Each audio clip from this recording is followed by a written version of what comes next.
Du début des années 60 au milieu des années 70, Alger apporte un soutien important aux mouvements anticoloniaux et aux révolutionnaires du monde entier.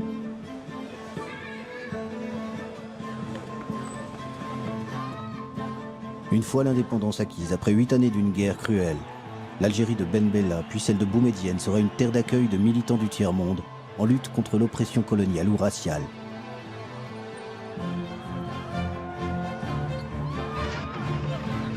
Nelson Mandela n'a jamais oublié le soutien qu'il y a trouvé dans son engagement contre l'apartheid.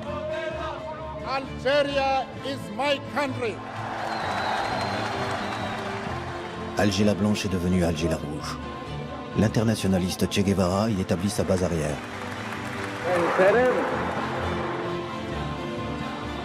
Le leader afro-américain, Eldridge Cleaver, veut en faire le centre de rayonnement international du Black Panther Party.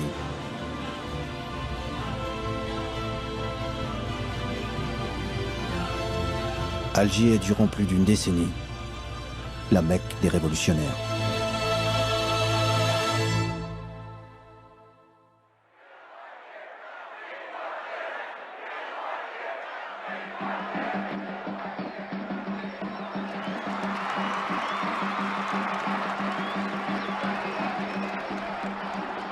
Juillet 1962. L'allégresse est dans les rues d'Alger. Les Algériens fêtent leur indépendance et la fin de 8 années de guerre.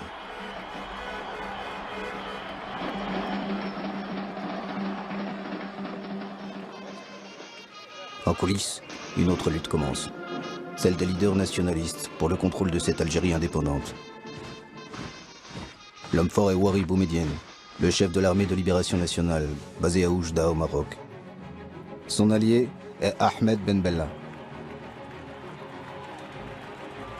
Ben Bella et Boumedienne rentrent ensemble à Alger. L'austère Boumedienne affiche un large sourire, le pouvoir est acquis, mais pour l'heure, le héros des Algériens est Ben Bella.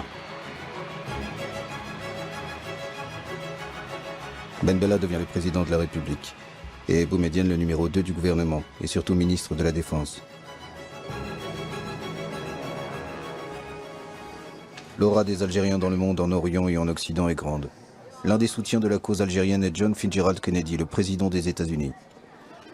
It's a particular source of satisfaction to me to express these words of greeting to our friends in Algeria, because I recall speaking some years ago in the Senate of the United States on behalf of independence for Algeria.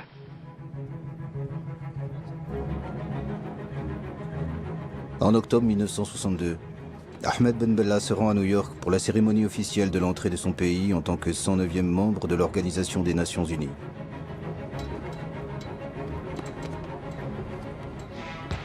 John Fitzgerald Kennedy l'invite à Washington et le reçoit à la Maison-Blanche avec discours de bienvenue et hymnes nationaux.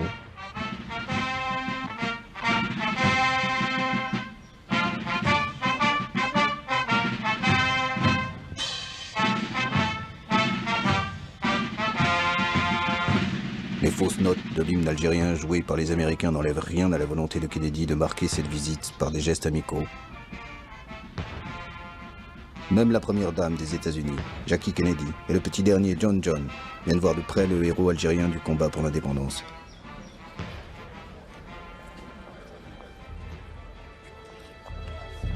Lorsque Kennedy et Ben Bella se retrouvent pour un entretien privé, leur discussion ne porte pas sur une éventuelle coopération entre leurs deux pays. Ben Bella projette de s'envoler directement des États-Unis vers l'île de Cuba dirigée par le révolutionnaire Fidel Castro. Cela déplaît à Kennedy qui cherche à le dissuader. L'île de Fidel Castro est sous blocus des États-Unis. Elle vient d'accueillir sur son territoire, à moins de 150 km du sol américain, des missiles nucléaires de l'Union soviétique. Les deux grandes puissances sont au bord d'une guerre nucléaire.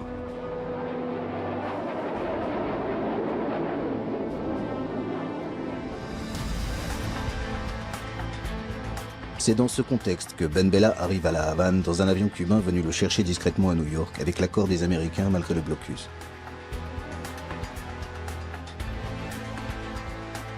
Jouant les Don Quichotte, Ben Bella projetait de faciliter le dialogue entre Cuba et les États-Unis. Mais l'accueil chaleureux de Castro transforme cette visite en un soutien inconditionnel à Cuba.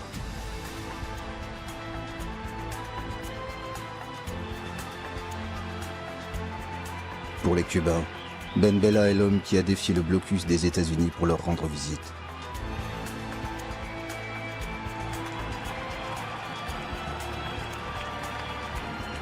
À Cuba, il y a le grand et charismatique Castro, mais il y a aussi son compagnon, le révolutionnaire internationaliste argentin Che Guevara.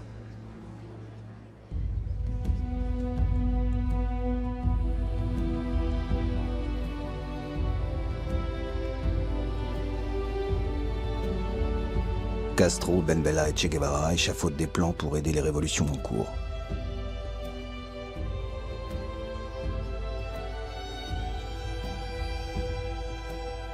L'Amérique du Sud n'est pas mûre pour un soulèvement. L'Afrique est le maillon faible de l'impérialisme, dit Che Guevara à Ben Bella, qui en est aussi convaincu.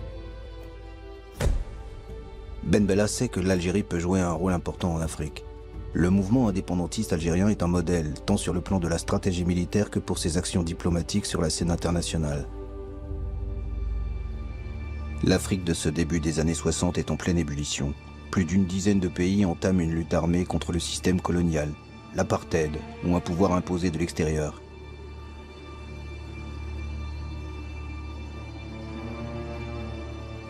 Dès avant l'indépendance, plusieurs leaders révolutionnaires africains viennent voir de près ce modèle.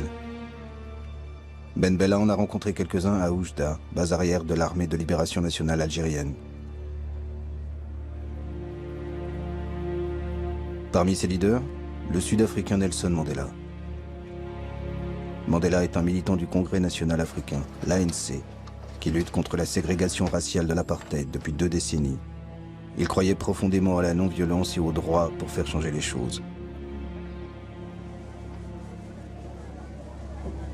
Le massacre de Sharpeville en 1960 fut un choc pour lui.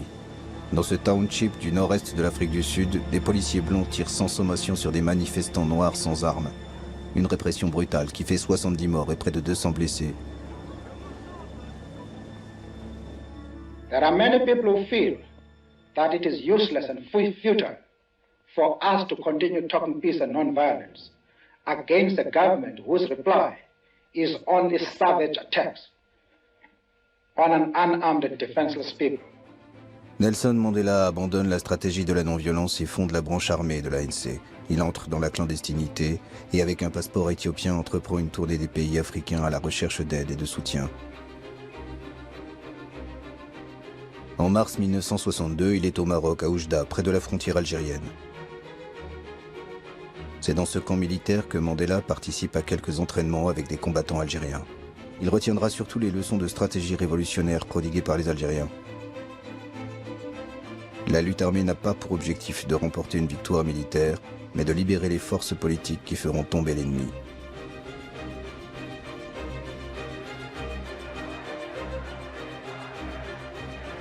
L'été 1962, de retour en Afrique du Sud, Mandela est arrêté. C'est dans une tenue traditionnelle de sa tribu que Mandela se présente devant ses procureurs. Parmi les chefs d'accusation figure son entraînement militaire avec les Algériens.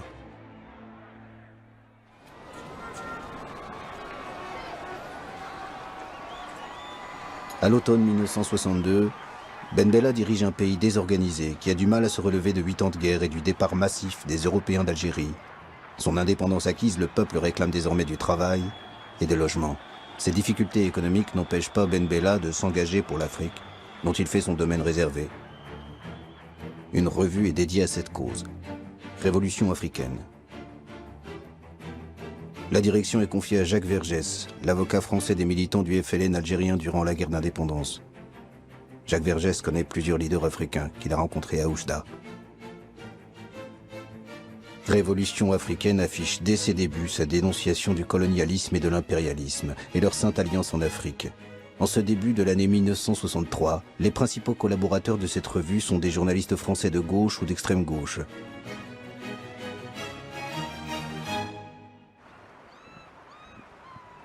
Alger la Blanche devient Alger la Rouge, lieu d'effervescence révolutionnaire permanente. L'Algérie est l'apôtre des territoires encore colonisés ou victimes de l'impérialisme occidental. Quelques mois seulement après son indépendance, l'Algérie ouvre ses portes à tous les damnés de la terre. Les manifestations, les meetings se succèdent pour apporter un soutien aux pays frères africains qui luttent contre la dernière puissance coloniale en Afrique, l'Empire portugais, ou contre l'apartheid.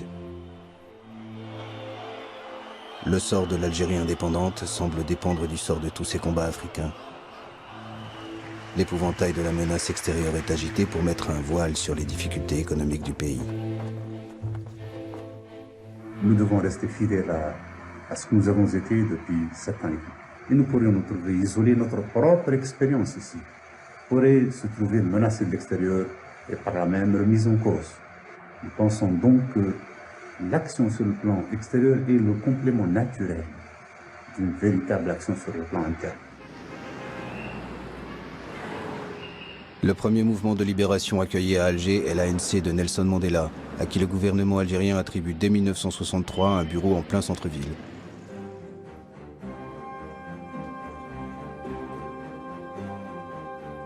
Les militants de l'ANC sont rejoints par des représentants de la Namibie et de la Rhodésie. Ils luttent tous contre un pouvoir entre les mains des Blancs qui exclut la grande majorité noire.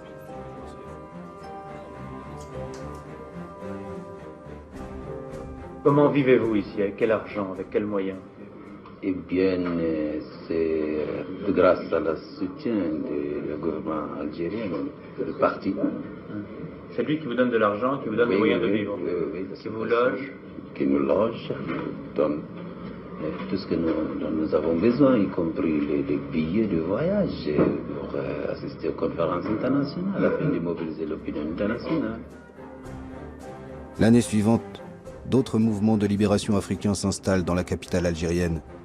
Le Mozambique est représenté par le Frélimo, la Guinée-Bissau et le Cap-Vert par le PAIGC d'Amilcar Cabral, l'Angola par le MPLA et le FNLA.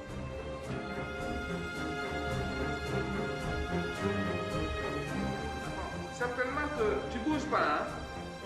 Parce qu'ils sont chez moi, certainement qu'ils partent. Une solidarité militante anime ces mouvements de libération, tous financés par l'Algérie, qui leur apporte un soutien militaire et diplomatique.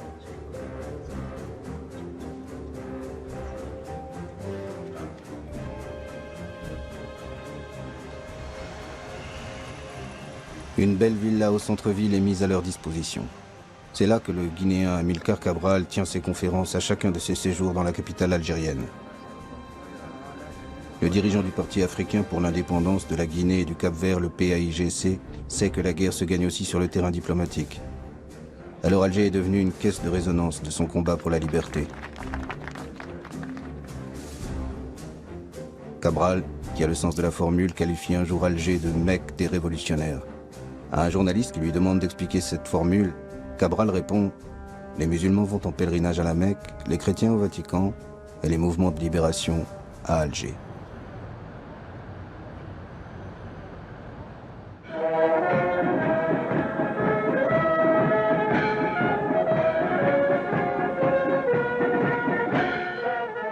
L'Éthiopie accueille en mai 1963 l'assemblée fondatrice de l'OUA, l'Organisation de l'Unité africaine.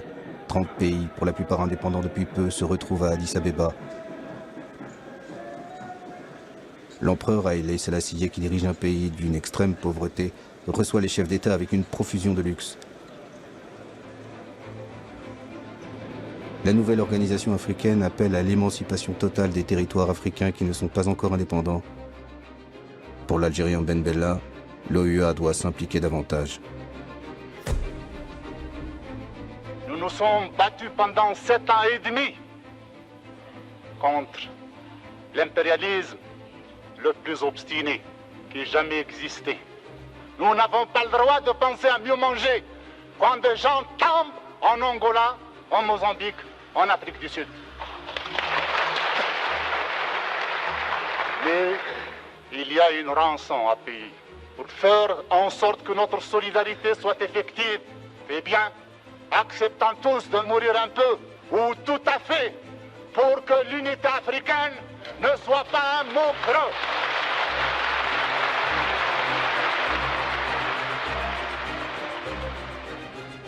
Ben Bella, qui affirme disposer de 10 000 volontaires algériens, n'obtient pas la création de bataillons africains pour venir en aide au mouvement de libération sur le continent. Mais un comité de coordination pour la libération de l'Afrique est créé. Ses actions militaires seront dirigées par l'ancien maquisard algérien Mokhtar Kerkeb.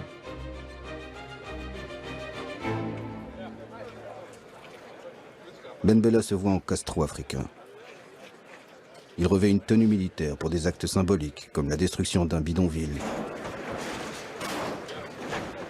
Quand ce n'est pas une tenue militaire, c'est un costume au col Mao qu'il endosse, en hommage au timonier de la révolution chinoise Mao Tse-tung. Ben Bella aime les bains de foule. Il multiplie les meetings et décrète l'autogestion par les ouvriers des propriétés abandonnées par les colons.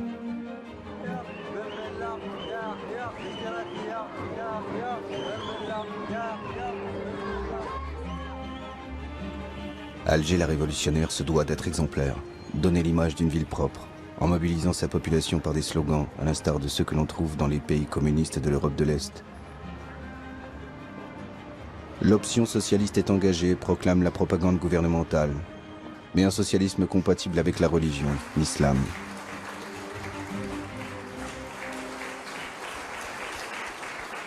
J'ai eu déjà l'occasion de le dire à certains amis communistes qui sont ici. Je voudrais parler très franchement. Pour nous, il est essentiel qu'on nous laisse notre Allah. Et nous sommes prêts à aller plus vite que n'importe quelle révolution socialiste.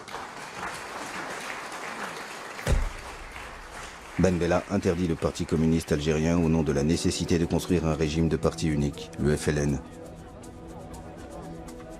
Mais nombre de ses soutiens sont des communistes, à commencer par Che Guevara, qui effectue son premier séjour à Alger en juillet 1963, à l'occasion du premier anniversaire de l'indépendance algérienne. Sa venue apporte au gouvernement algérien une consécration révolutionnaire. L'icône de la révolution internationale est accueillie comme un messie qui prodigue ses conseils sur la planification socialiste. Vive la République algérienne démocratique et populaire et son gouvernement révolutionnaire.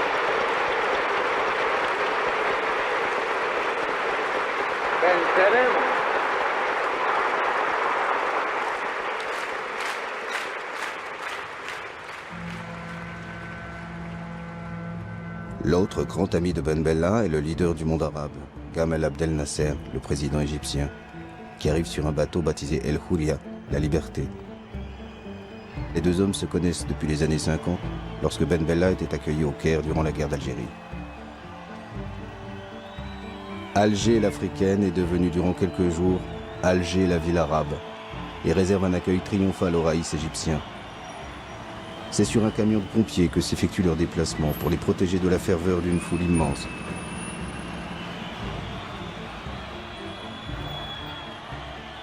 La proximité idéologique est très forte entre Ben Bella et Nasser. L'un et l'autre prônent un socialisme compatible avec l'islam. Le grand frère Nasser enverra à Ben Bella quelques conseillers politiques et des milliers d'enseignants pour une Algérie qui entame une campagne d'arabisation.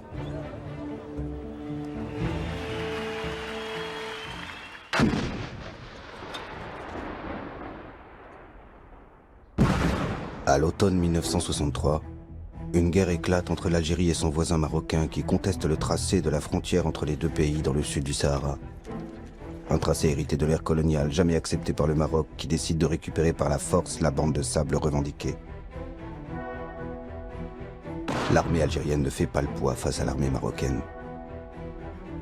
Ben Bella fait appel à ses amis Castro et Che Guevara. Les Cubains volent au secours de la révolution algérienne en danger. C'est dans un navire livrant officiellement du sucre que sont transportés des hommes et du matériel pour venir en aide à la jeune révolution algérienne. L'Égypte de Nasser envoie des avions et des hélicoptères.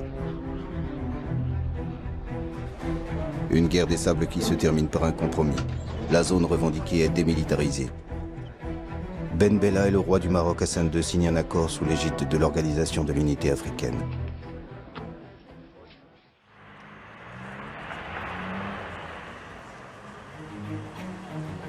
Che Guevara est presque chez lui à Alger. Ses séjours sont de plus en plus longs dans la capitale algérienne. Entre Ben Bella et Che Guevara, la complicité est évidente. Boumedienne semble en retrait, mais son admiration pour le guerriero est grande. Che Guevara fait d'Alger une base arrière pour quelques groupes marxistes sud-américains. Mais son objectif principal est l'Afrique. Le problème du colonialisme ou de l'impérialisme qui pèse sur un pays oblige à ce pays à prendre des mesures pour lutter pour sa liberté. Che Guevara veut s'engager directement et physiquement dans l'un des conflits en cours, celui du Congo-Kinshasa, l'ancienne colonie belge. Ben Bella pense qu'un soutien logistique et des armes pour les rebelles congolais suffirait.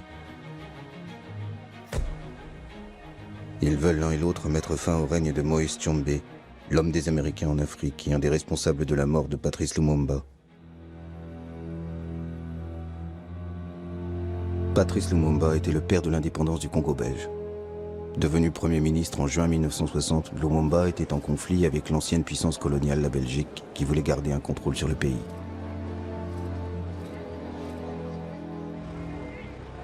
À l'instigation des Belges et des Américains, Patrice Lumumba est arrêté par le colonel Mobutu, chef d'état-major de l'armée. Il est brutalisé sous les yeux de sa femme et de son fils.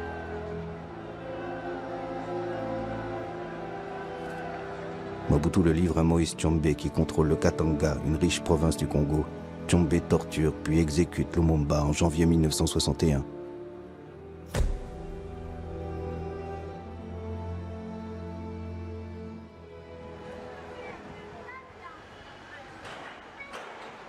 Alger se souvient de Patrice Lumumba, celui qui a payé de sa vie sa soif de liberté pour son peuple. Che Guevara aura aussi son boulevard à titre posthume. Les légendes des deux hommes se croisent dans cette ville d'Alger.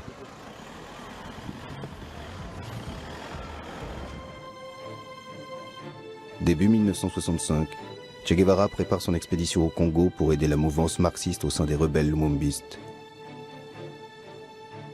Malgré son désaccord, Ben Bella charge le colonel Mortar Kakab de lui apporter le soutien logistique de l'Algérie.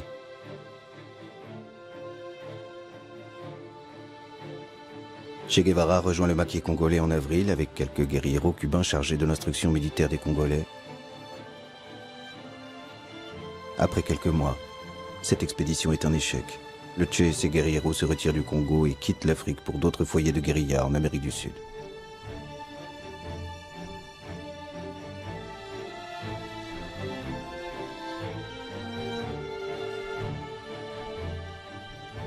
Alger n'abandonne pas pour autant son aide aux rebelles congolais et continuera à leur livrer des armes.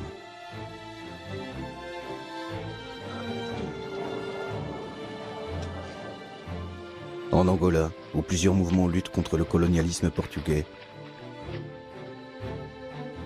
Alger soutient autant le marxiste Agostinho Neto que le pro-occidental Roberto Holden. L'Algérie n'est pas à un paradoxe près.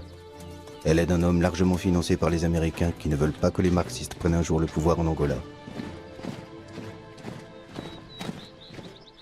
Avez-vous des contacts personnels avec M. Ben Bella? Je peux dire que nous avons des contacts personnels avec lui. D'ailleurs, nos officiers, comme vous avez pu le constater ici, ont été formés à l'école de guerre algérienne.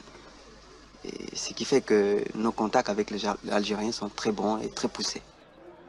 En cette année 1965, Ben Bella est au sommet de sa popularité. Une popularité qui, croit-il, lui permettrait de s'affranchir de la tutelle du colonel Boumedienne qui l'avait aidé à prendre le pouvoir. Il décide même de remanier le gouvernement en écartant quelques proches de Boumedienne. Le conflit entre les deux hommes est manifeste. Mais Ben Bella pense que c'est une simple brouille qui sera vite oubliée. C'est un homme détendu, comme libéré d'une contrainte, qui tient un meeting le 17 juin 1965.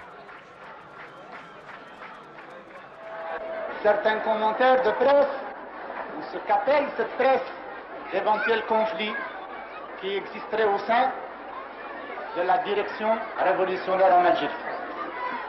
Eh bien, cette presse ment. Cette presse ment car en Algérie, il y a un régime et il y a une direction plus unie que jamais, qui est plus décidée aussi que jamais à faire face aux complots d'où qu'ils viennent et surtout les complots extérieurs.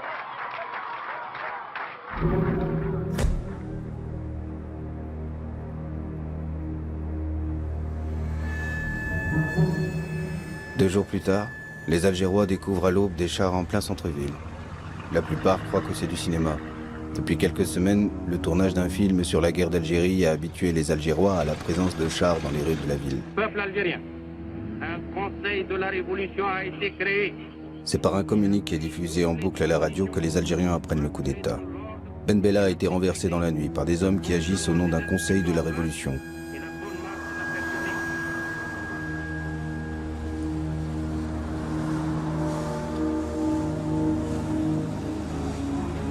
La majorité des Algériens pensent que c'est un simple drame joué au sommet du pouvoir. Seuls 2 à 3 000 manifestants descendent dans les rues d'Alger. L'Union nationale des étudiants algériens est la seule organisation à condamner le putsch.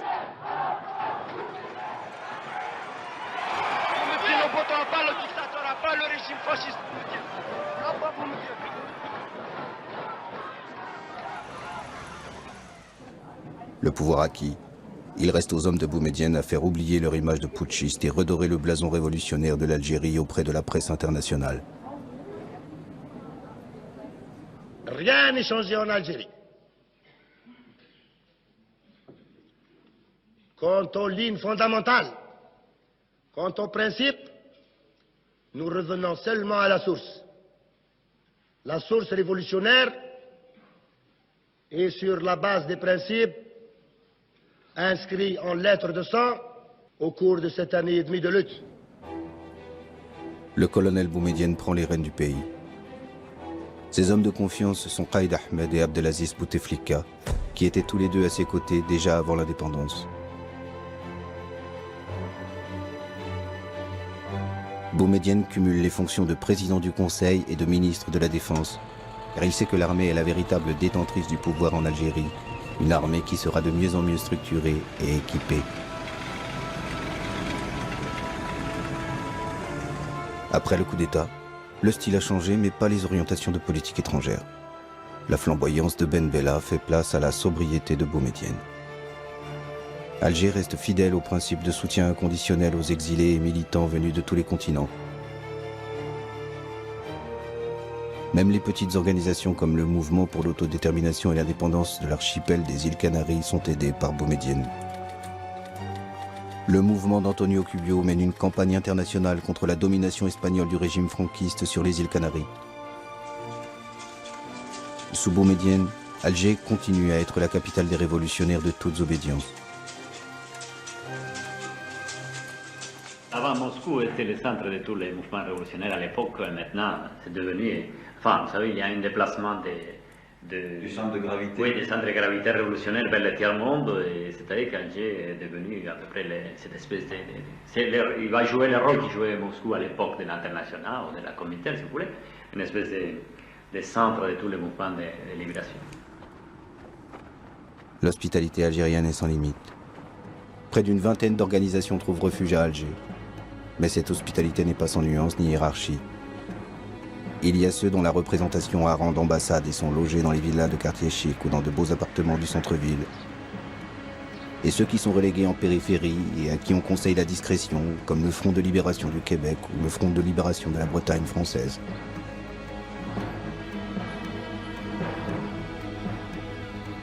Oscar Montero est le représentant à Alger du Front de libération du Mozambique. Sa délégation compte une dizaine de personnes, entièrement prises en charge par le gouvernement algérien.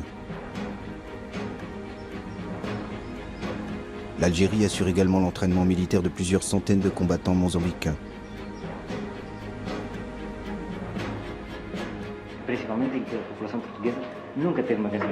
Oscar Montero s'active beaucoup pour le rayonnement international de son organisation.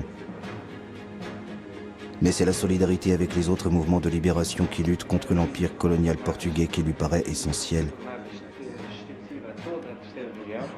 Il sait que leurs combats sont liés et que la victoire de l'un servira les autres dans la guerre menée contre l'armée portugaise.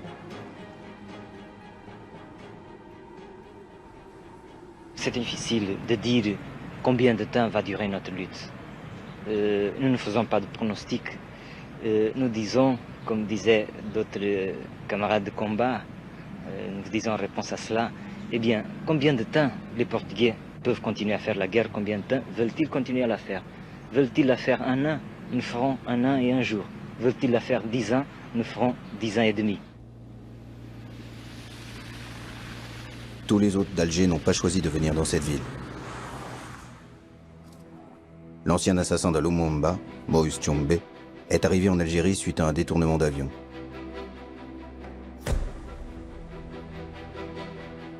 En cette année 1967, Moïse Tshombe était en exil en Espagne. C'est lors d'un voyage que son avion est détourné vers Alger par une de ses relations d'affaires.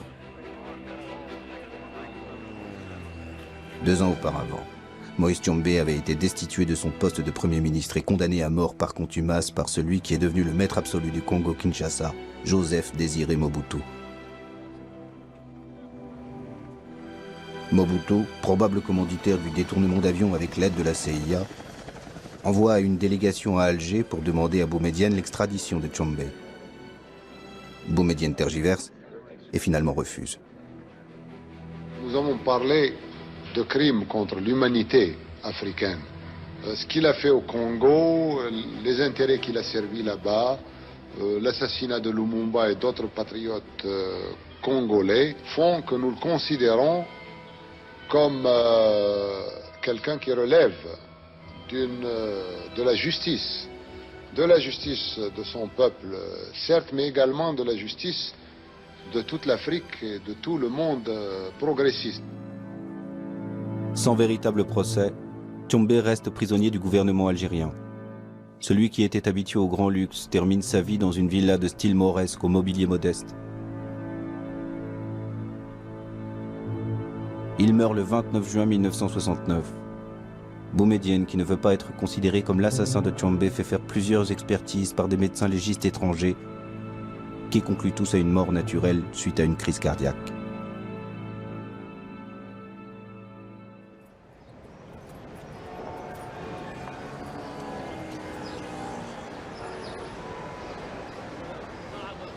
La première représentation de la Palestine en Algérie est celle du Fatah de Yasser Arafat, à laquelle est conféré un rang d'ambassade. Quelques années plus tard, c'est l'OLP regroupant toutes les organisations palestiniennes qui occupent cette belle demeure.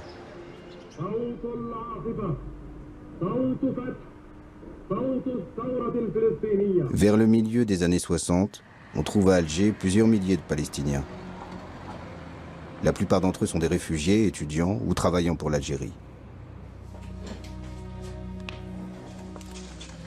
Jusqu'en 1967, l'aide algérienne à Yasser Arafat est plus diplomatique que militaire. Seulement quelques centaines de fidayines palestiniens sont entraînés en Algérie.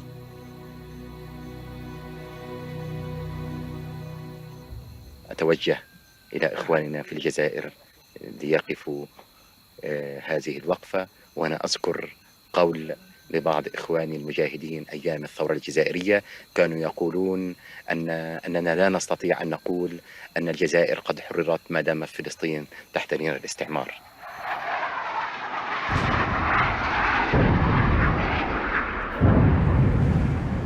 Le 5 juin 1967, Israël attaque ses voisins arabes et détruit le potentiel militaire de 3 pays, l'Égypte, la Syrie et la Jordanie. En moins d'une semaine, l'État hébreu annexe d'importants territoires dont Jérusalem-Est et triple ainsi sa superficie.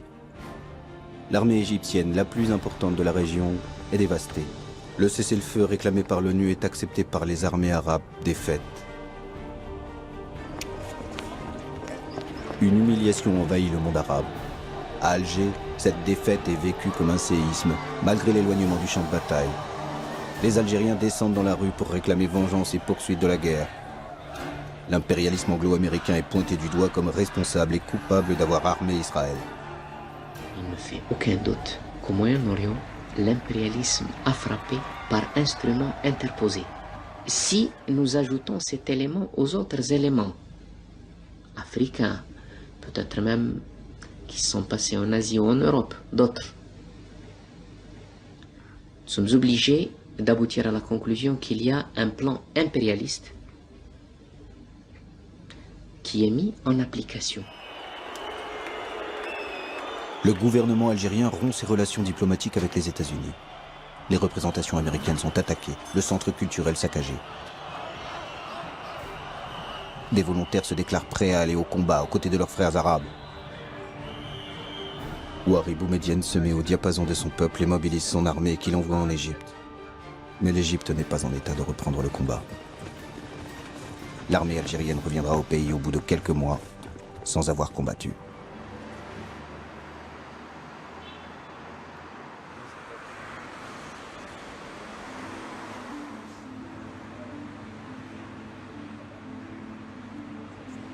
Le Front National de Libération du Sud-Vietnam a une ambassade dans le beau quartier d'El Biar.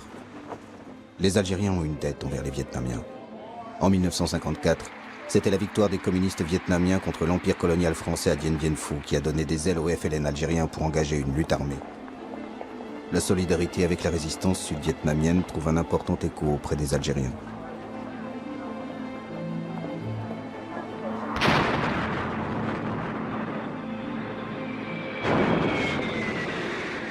Depuis une dizaine d'années, les États-Unis sont engagés militairement pour imposer un gouvernement au Sud-Vietnam.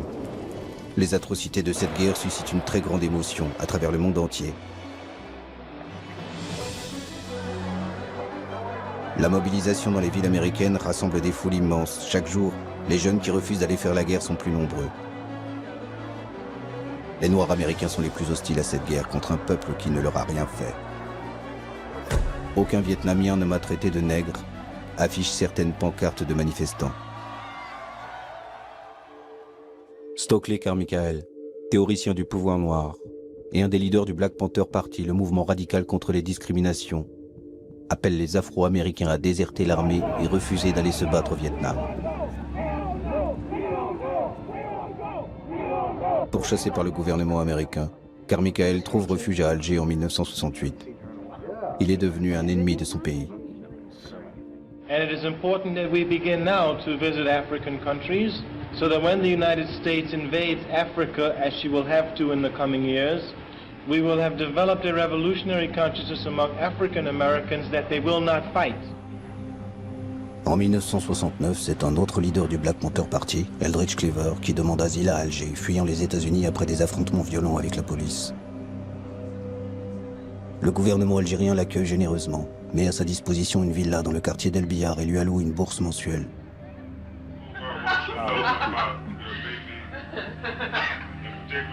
Cleaver s'installe en famille. Avec sa femme Kathleen et d'autres militants qui les ont rejoints, il crée la section internationale des Black Panthers, une sorte d'ambassade du peuple noir d'Amérique, à un moment où les États-Unis n'ont plus de représentation diplomatique à Alger.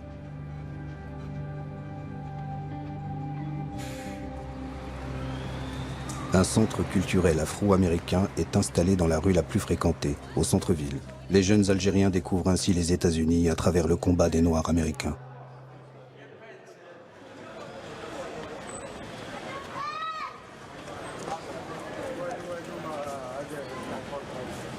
Comme pour tous les révolutionnaires en visite à Alger, le pèlerinage dans le quartier de la Casbah est incontournable pour Eldridge Cleaver. La Casbah est le lieu mythique de la bataille d'Alger qui avait servi de caisse de résonance au combat des Algériens dans les années 50. Je voudrais savoir aussi quels sont les moyens qu'ils emploient pour parvenir à leur but. What are the means you are employing to reach your... Guns. La force. La force, le fusil. Le fusil. Uniquement le fusil. He asked if it's only guns. He asked if it's only guns. And bombs, you know, guns, just like you had to do it here. The way you did it here, with the understanding of the problem, with the ideology for liberation, and with fighting men who would put the ideology into practice. Eldridge Cleaver veut créer une armée de libération du peuple afro-américain. Une stratégie radicale à laquelle s'opposent les leaders des Black Panthers restés aux États-Unis. Il découvre à Alger les mouvements de libération africains. Son ambition est de s'inscrire dans l'idéologie panafricaniste qui préconise la solidarité entre les Noirs de par le monde.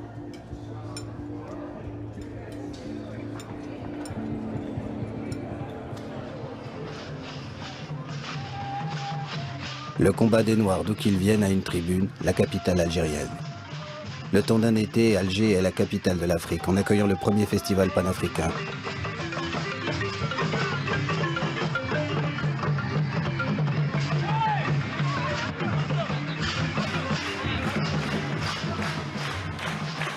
En ce mois de juillet 1969, Alger connaît la même allégresse que lors des premiers jours de l'indépendance. L'Afrique indépendante côtoie l'Afrique combattante.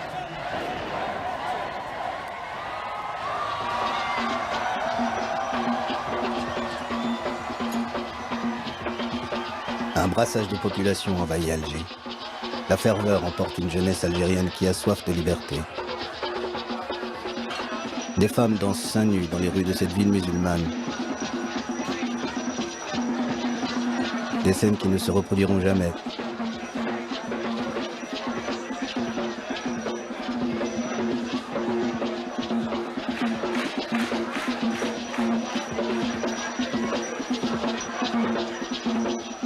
Les jeunes Algériens se sentent aussi africains et vibrent au son de musique qu'ils découvrent. Myriam Makeba illumine le festival de son aura de chanteuse engagée, chassée de l'Afrique du Sud par le régime de l'apartheid. Myriam Makeba rend hommage en chanson et en arabe à l'Algérie, terre d'asile des combattants de la liberté.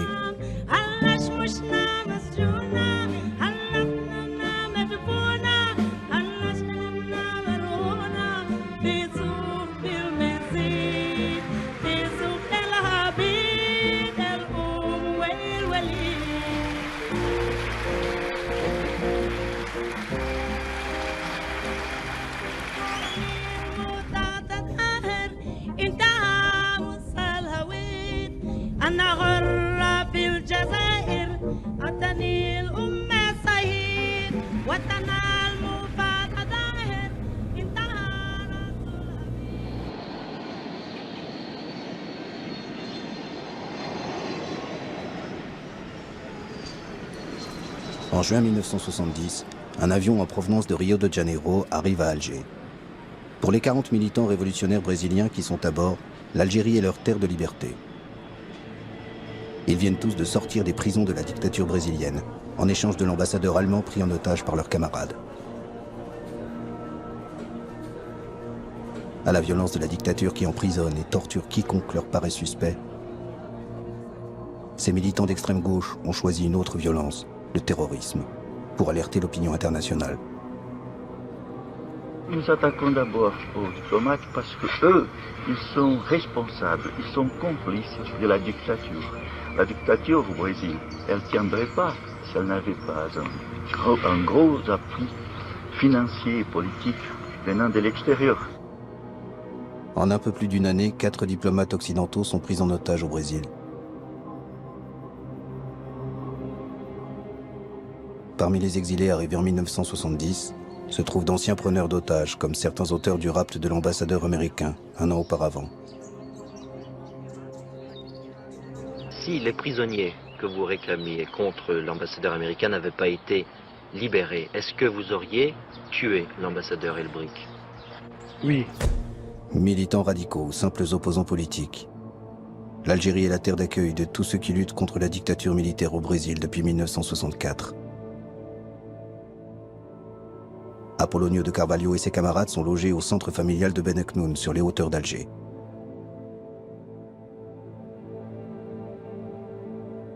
Certains d'entre eux partiront vers d'autres destinations en Europe ou à Cuba. D'autres resteront dans la capitale algérienne jusqu'à l'amnistie du gouvernement brésilien qui leur permettra de retourner dans leur pays en 1979.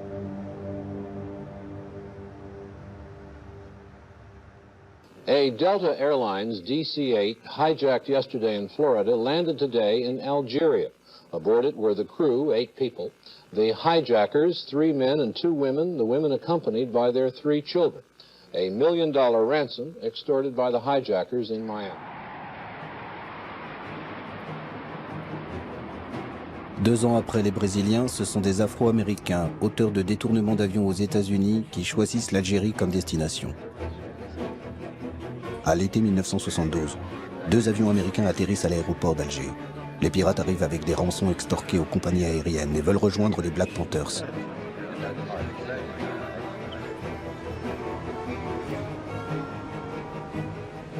Les autorités algériennes, embarrassées, les emmènent dans un grand hôtel du centre-ville.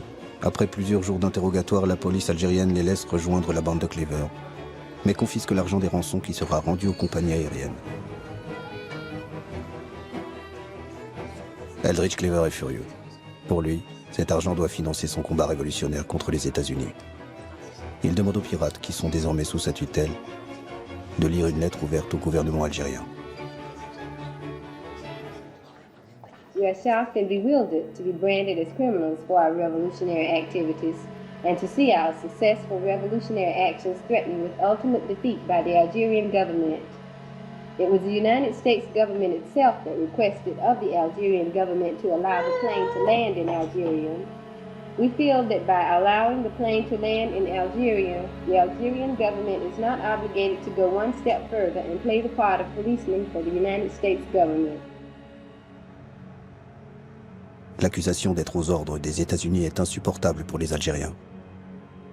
Cleaver et ses amis sont placés en résidence surveillée, leurs téléphones coupés, les fonds supprimés, les armes et les machines à écrire confisquées. Cet épisode signe la fin des Black Panthers à Alger. Sans argent et sans aide, après quelques mois d'incertitude, Eldridge Cleaver et ses proches quittent l'Algérie. C'est un tournant. Désormais, c'est sur la scène diplomatique que se déploie essentiellement l'activisme algérien. Le prestige de l'Algérie de Boumedienne est grand en ce début des années 1970.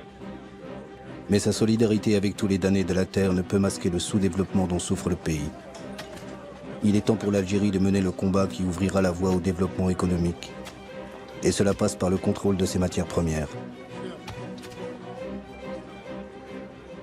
يسرني أن أعلن وبصفة رسمية باسم الحكومة باسم مجلس الثورة والحكومة أنه ابتداء من اليوم قررنا باش ناخذ 51% من الشركات البترولية الفرنسية. Ce coup de force ne provoquera pas de rupture entre la France et l'Algérie, qui est le premier pays à réussir la nationalisation de son industrie d'hydrocarbures. Une nationalisation qui se produit dans le contexte d'un choc pétrolier mondial qui aboutira à une forte augmentation du prix des hydrocarbures en 1973.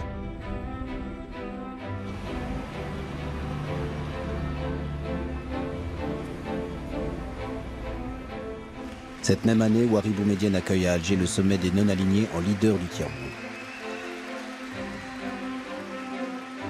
Un tournant pour cette organisation qui prône l'union des pays pauvres contre les pays riches. Pour la première fois, les deux grandes puissances, les États-Unis et l'Union soviétique, sont placés sur un pied d'égalité.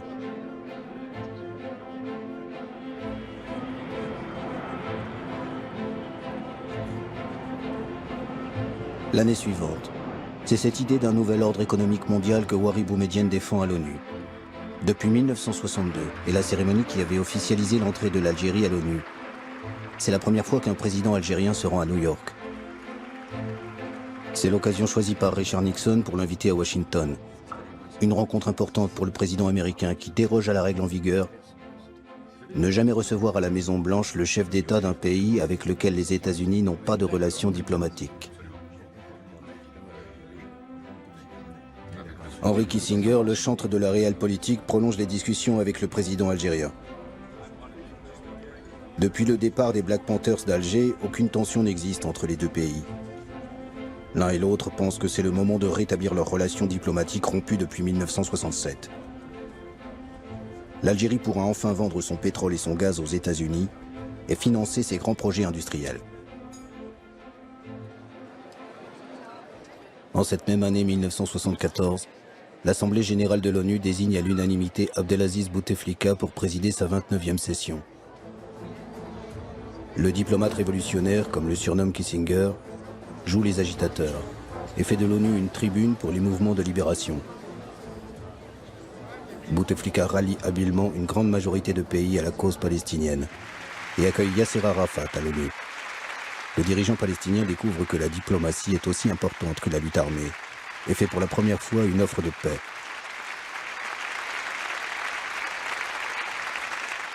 لقد جئتكم يا سيادة الرئيس بغصن الزيتون في يدي وببندقية الثائر في يدي فلا تسقط الغصن الأخضر من يدي لا تسقط الغصن الأخضر من يدي لا تسقط الغصن الأخضر من يدي.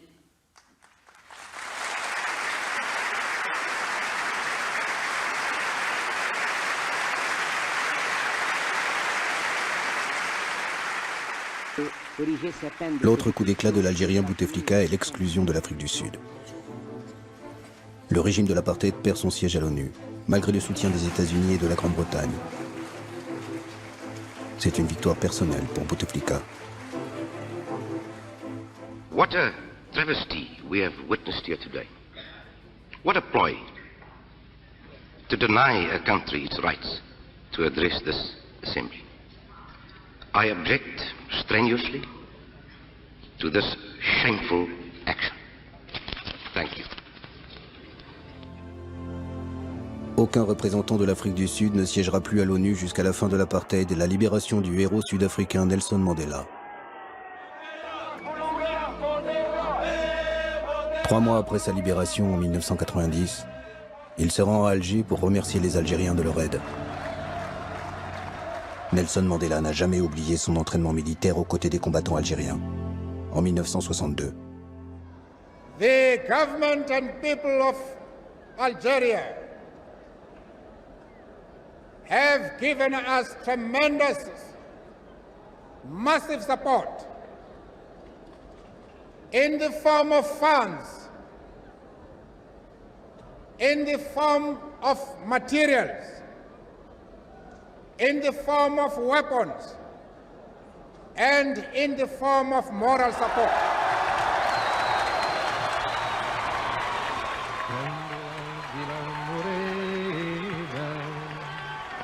Le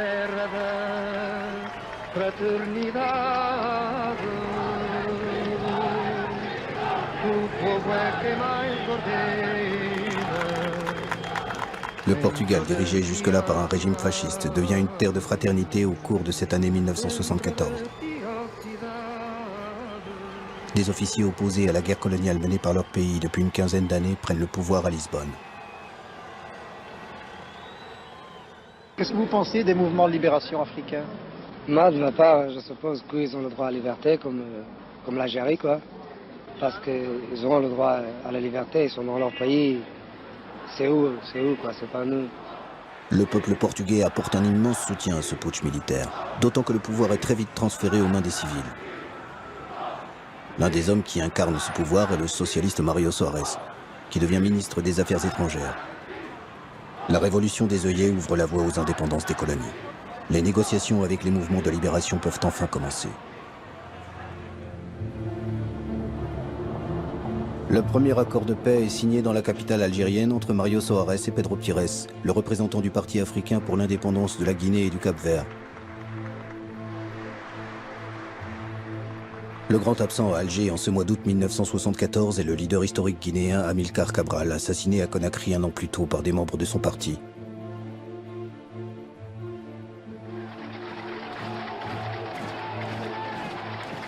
Après la Guinée-Bissau, ce sera au tour du Cap-Vert, du Mozambique et de l'Angola de fêter leur souveraineté. Mais les indépendances ne mettront pas fin aux souffrances des peuples. En Angola et au Mozambique, aux guerres d'indépendance succéderont les guerres civiles entre les différents clans nationalistes pour le contrôle du pouvoir.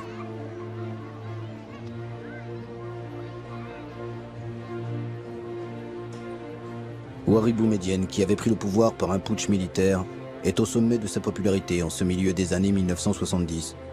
Il incarne le prestige de cette Algérie rebelle qui tient tête aux grandes puissances et apporte son soutien à ceux qui luttent pour leur liberté et leur indépendance.